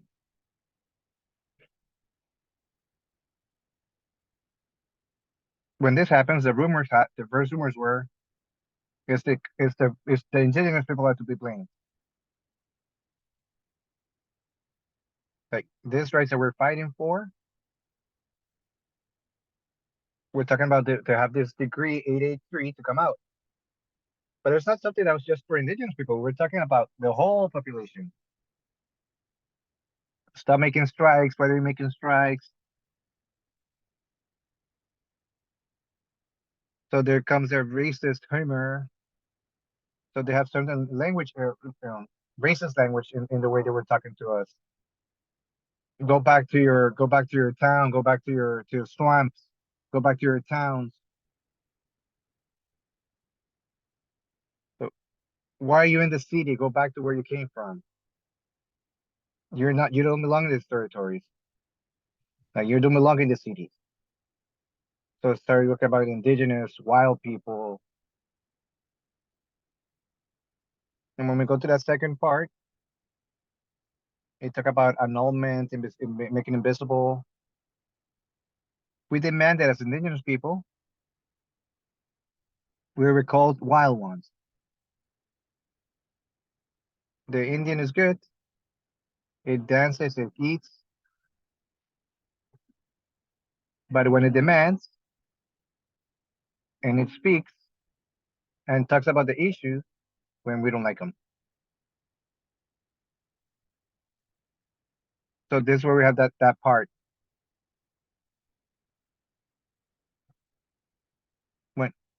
poor indigenous people, that other part. Because that talk about it, the way they were expressing talking down to us, poor indigenous, poor women, they're cold, they're hungry, talking about that we're demanding rights for the entire population. And then we got the institutional racism, and midway for the pyramid, the way that people were looking at us became a point of view from the state. And I was telling our peers that the government that was in charge of making the policies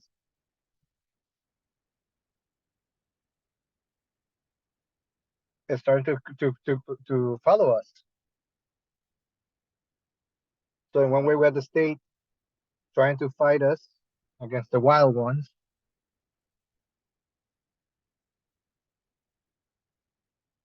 and then you have the media. We have other ways of trying to express in a racial way. So now we're talking about making the indigenous people making terrorism, and all we were doing was fighting for our rights. And then they're screaming at us, insulting us, physically harming us. Many adolescents showed up to help us out in this activity, and they were detained. So the part of free will wasn't even respected. A lot of people were detained, many leaders detained, beaten, persecuted, and even murdering, waves of murder in some cases. So we talk about people from the fields,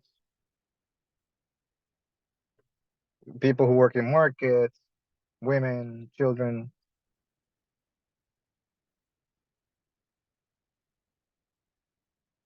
And this is racism together with also with the fear of people coming against you. So just in Mexico, also saw the movements in Mexico. So we had this similar activities happening on both sides when a state strike. Thank you. Thank you, Samai, for sharing with us. And now we talk about how racism goes beyond. I mean, to go to murder, it's a different situation. It's a different impact. They were talking about little by little with memes, rumors, media, and how this becomes little by little trickle down effect and exploding into something bigger. So we have to be careful to that, pay attention to that type of racism, and be able to denounce the situation because we see racism towards to our people, to our towns. So we have to be able to identify the situations to what is socially established. And thank you so much for being the speaker for your group. We continue with the next group, please. Please remember we have 3 minutes to share. And try to talk about the key elements from your discussion. Thank you. I don't know, Asia or Africa, whichever prefers to go first.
Thank you for sharing that space for us. Thank you for sharing your community and talk about the conditions that women live in your area.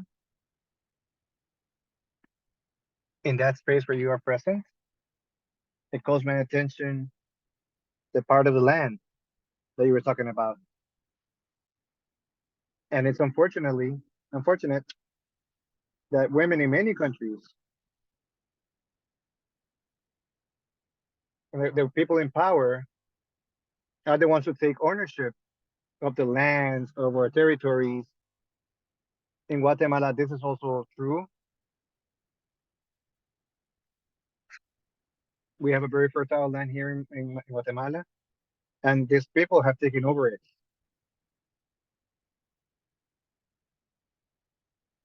And people can only live there to work for them. So when their children are born, their children will work for them. And it's a cultural thing that happens through generations.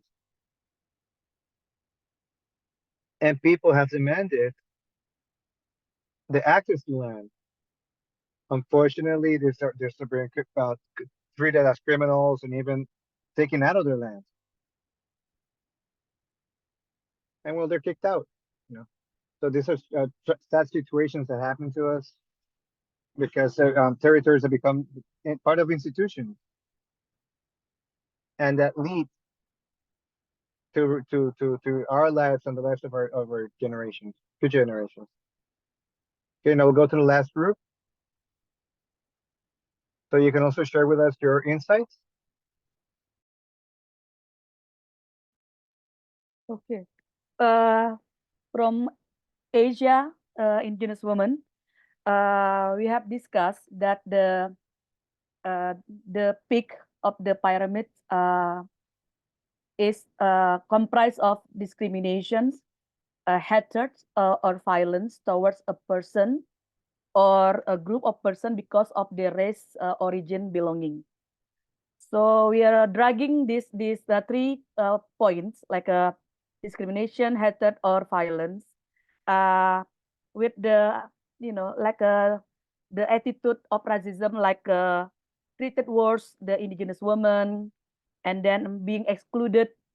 For instance, we cannot for the girls, for instance, they cannot use like a symbol on their necks to go to school because it's considered traditional, being considered disadvantaged, harassed, bullied because we are different with the others, and then humiliated or degraded. So if we are dragging on the bottom of the pyramids, this is because of the what it calls the norm. Our group discussed about mostly about the norm, normalization. They created the laws, their rules, and then without taking advantage of the woman. And then because of the social construction, like patriarchy, culture, misogynist, they hate women, and then so a cultural practice, cultural practice that being considered as well as a normal. So this is the bottom of the pyramids because it started from the family, the values in the family, in your society, saying that is a woman is the second in the family, woman is the second in the society, women is inferior than men. So this is the value why make a racism being normal in the society. So for the second question regarding who are getting the benefit of this racism, we are concluded that this is because of the benefit will be those in same maybe with the other groups, the two groups, those who are in power. This is will be benefit. Those who have the resources, those who are patriarchy, who have the value of patriarchy, those who hate women, they have the advantage because of the practice of the racism. And then this should be, we need to intervene this by, this is not normal, yeah, this is not normal, we need to do something. We need to intervene by speaking up about this racism. This is not good for society, to educate our children. And then this should be abolished, because this the product, my friend said about the colonialism, that's not good, yeah, the value is not good. And then it's because of the you know, the society consider this normal. And then there is no movement, yeah, from the women, because this is you know, they become passive. So that's why it needs a kind of movement or intervention by the women themselves, to, because they're the one, yeah, they're the one who are the most marginalized in these pyramids. Consider they're women, they're indigenous, they're the most marginalized. So it takes we should do double, yeah, we should do more to tackle this racism issue. Thank you.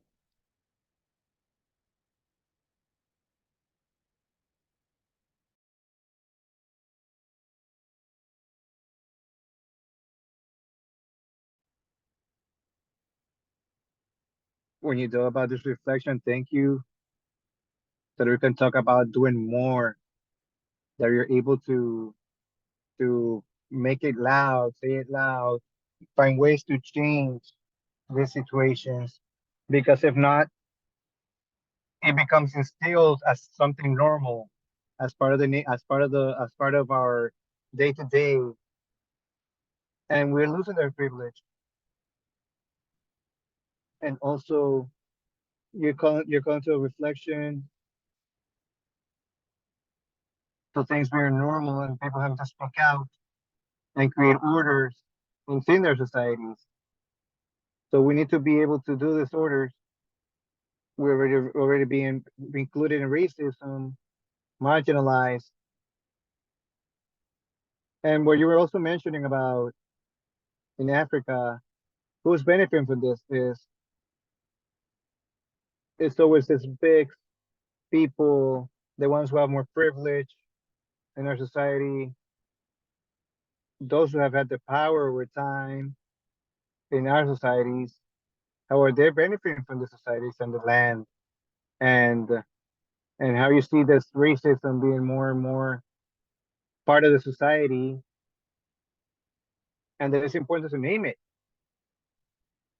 give it that name, and make sure that there's something being done uh, beyond what is being done in this space nowadays. So we're talking about research,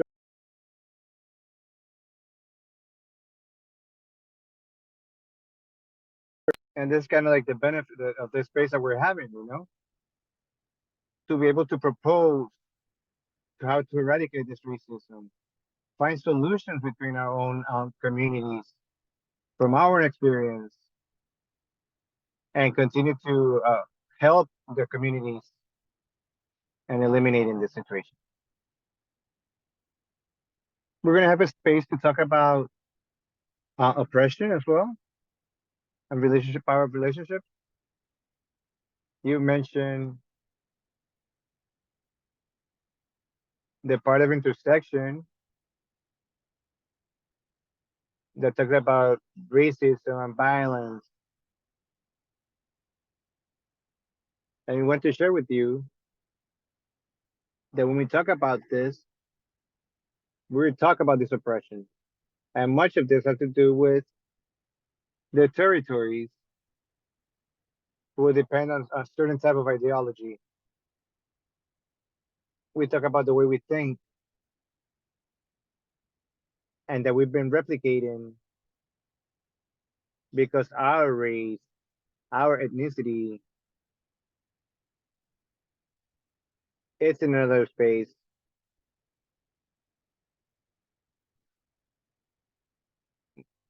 much of this energy is replicated and generating an impact in society.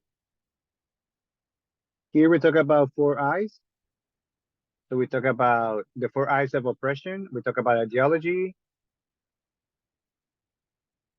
things that are being part of an institution, to the patterns that have already been established in society, and how we break each one of them. And we talk about depression for us and reflect on it. And oppression also comes in many ways. It could come from,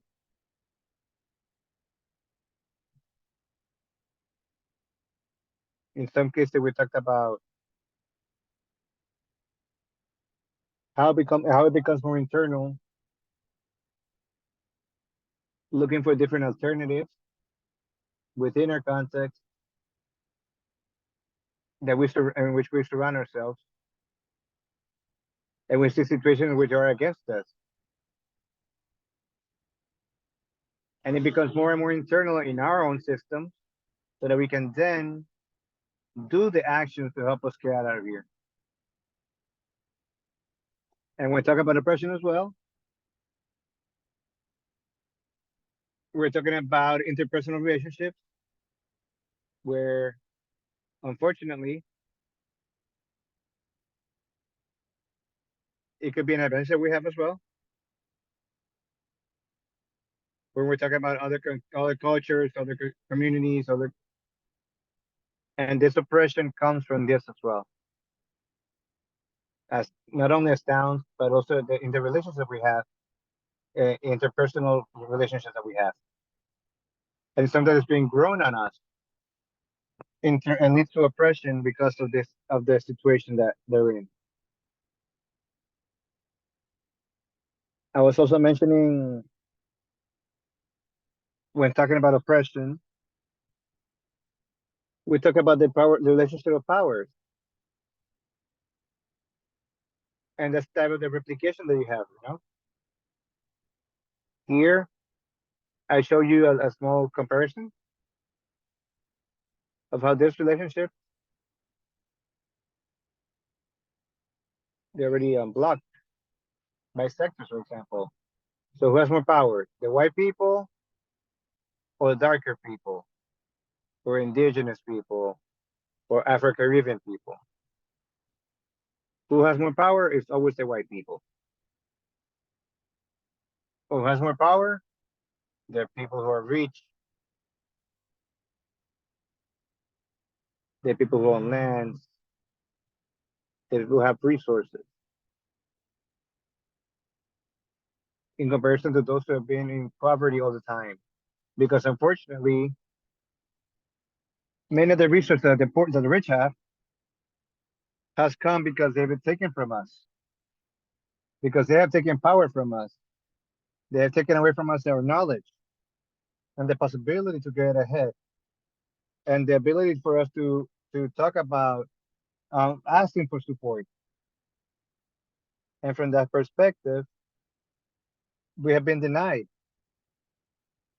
and they have taken the best tools for us against, and they have denied us the best tools, and denied us the spaces where we can be more productive. So we see that part of that lack of power, that poverty, as part of the strategy, where we're losing that power.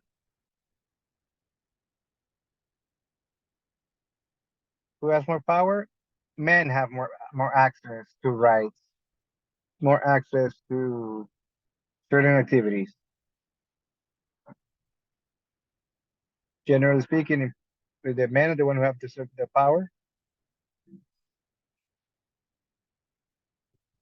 then the women who are the ones who have less power. We talk about also that the rural area has less power, whether the urban area has more power, because they have better access to health, they better access to roads, better access to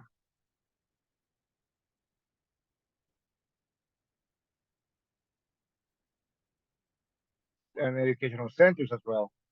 So in the rural areas, this type of infrastructures are poor, even if they're there. And many people die because they couldn't count with the proper care, with the proper access to better health.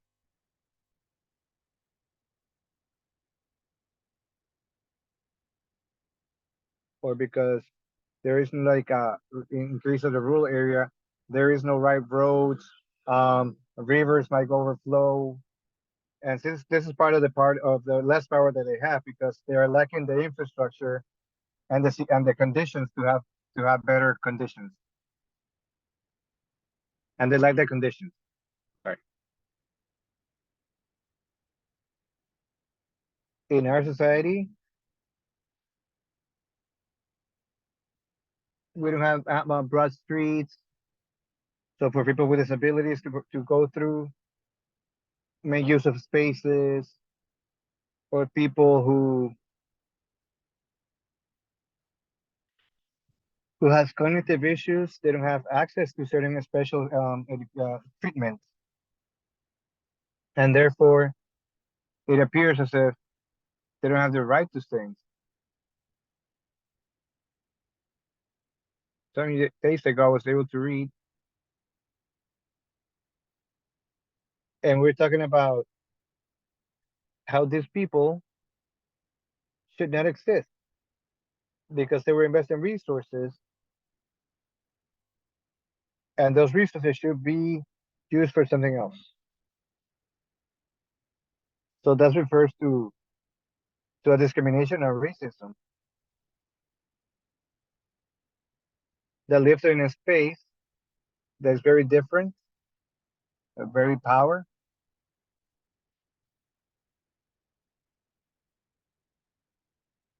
and then what the straight people have better more power than people from the gay lesbian community, LGBT community, because they're very discriminated, and the people who have been able to see this in a more formal way in the territories, you understand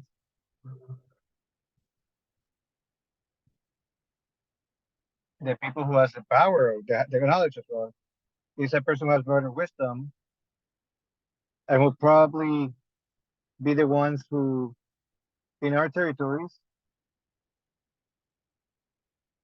And we're talking about people with wisdom who might not only be in universities, but who have the experience and that strengthen their position because of the knowledge that they have. So we see that relationship that exists between the adult life and the Wolverine and the so we can create our own tables in our own communities and see the oppression that happens in our towns. To talk about intersectionality,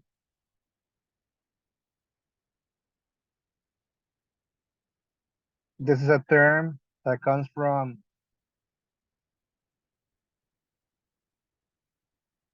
that has to do with the relationship of power in our societies. We talk about women, for example.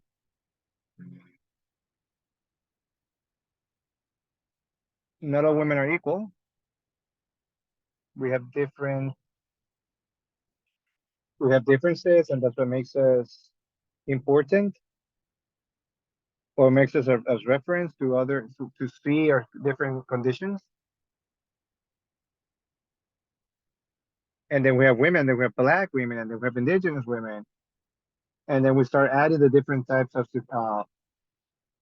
of cases.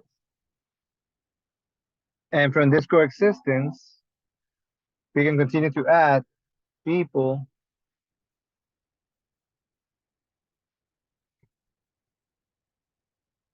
So we talk about the white supremacy and how that affects indigenous people. Oh, the part of patriarchy, it has an impact on women and the influence that they have on them. And to talk about in our societies regularly, we should all be equal. And this is important. Unfortunately, you need to visualize um, the particular needs or the needs of each territory or different group ethnicities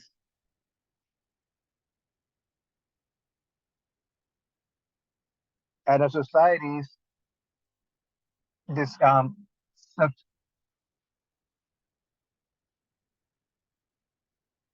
talks about the power that in the communities and how they live in each part, in each part, because of their use of power.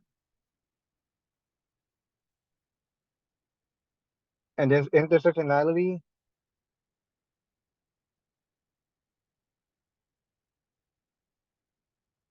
not everyone has the same way of living or have lived in the same manner.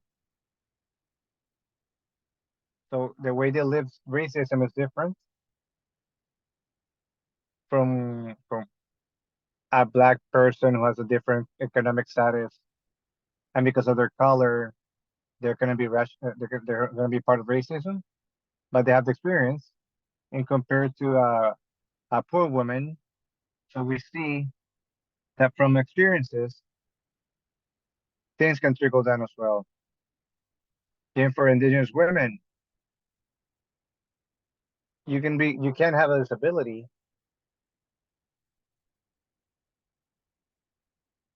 So intersectionality is the sum of this type of situations in which we're experimenting our own conditions to have better living. And when we talk about intersectionality,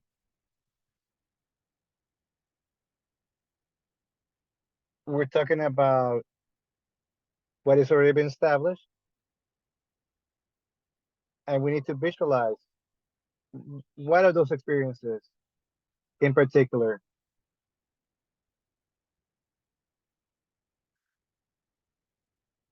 Here, a little bit of the example, like I was mentioning, it's not the same experience and discrimination that has a person based on their age, their social status, their sexual orientation, if they have a disability or not, and also to their ethnical orientation or origin. So what are those experiences in particular that women live during this type of violences and racism?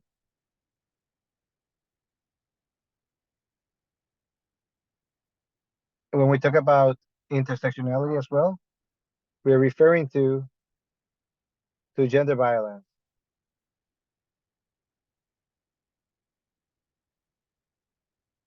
I don't know if you have heard about Exudia. She makes a reference, very important, to concept of what intersectionality is, and then from a gender perspective. And this helps us to continue to enrich our own analysis based on this intersectionality violence. So we're going to be closing with this now. This is the class for today. I know there's a lot of reflection here. How each community, how each of you people, how each of you live in your own communities to have diverse ways of experiencing racism and discrimination, and the way we experience what is oppression and that abuse of power, the relationship of power.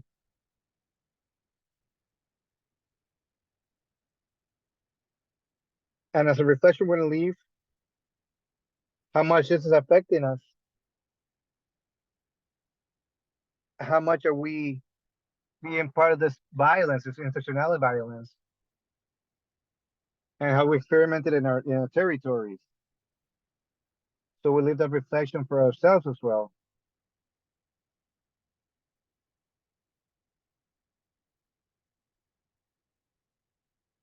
Even for the United Nations, we're seeing having to set standards and rules So they can also evaluate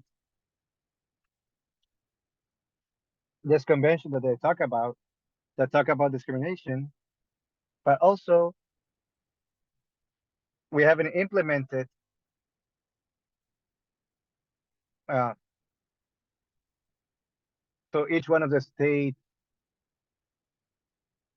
make omissions of the situation, or they try to annul this racism. They can't name it because they treat it as something that's normal in each territory. We have in some moments as well people who promote this type of racism. These people also have influence as well. People have many followers, and many of them may promote certain situations. So what's happening with the influencers in society nowadays as well? And how to pay more attention to these people who need more help and to avoid racism. And here's how we're going to be closing our session for today. We're going to see each other next week on Tuesday. Again, we're going to have some resources in the app that you can talk about, look at the information, read more on it. There's videos there as well. And you can help each other. You're going to on the information we've seen in this session. And we'll see on Tuesday. Again, we have plenty of things to read about. If you have questions, you can also write to us. We have an open forum there where you can also write any doubts that you might have. Leave your comments on what we discussed so far. We thank you for you being here today, and we hope you have an excellent weekend, and that you may also continue experimenting as women this situation. Thank you, everyone. Be well. Happy weekend. Hugs to everyone. Goodbye.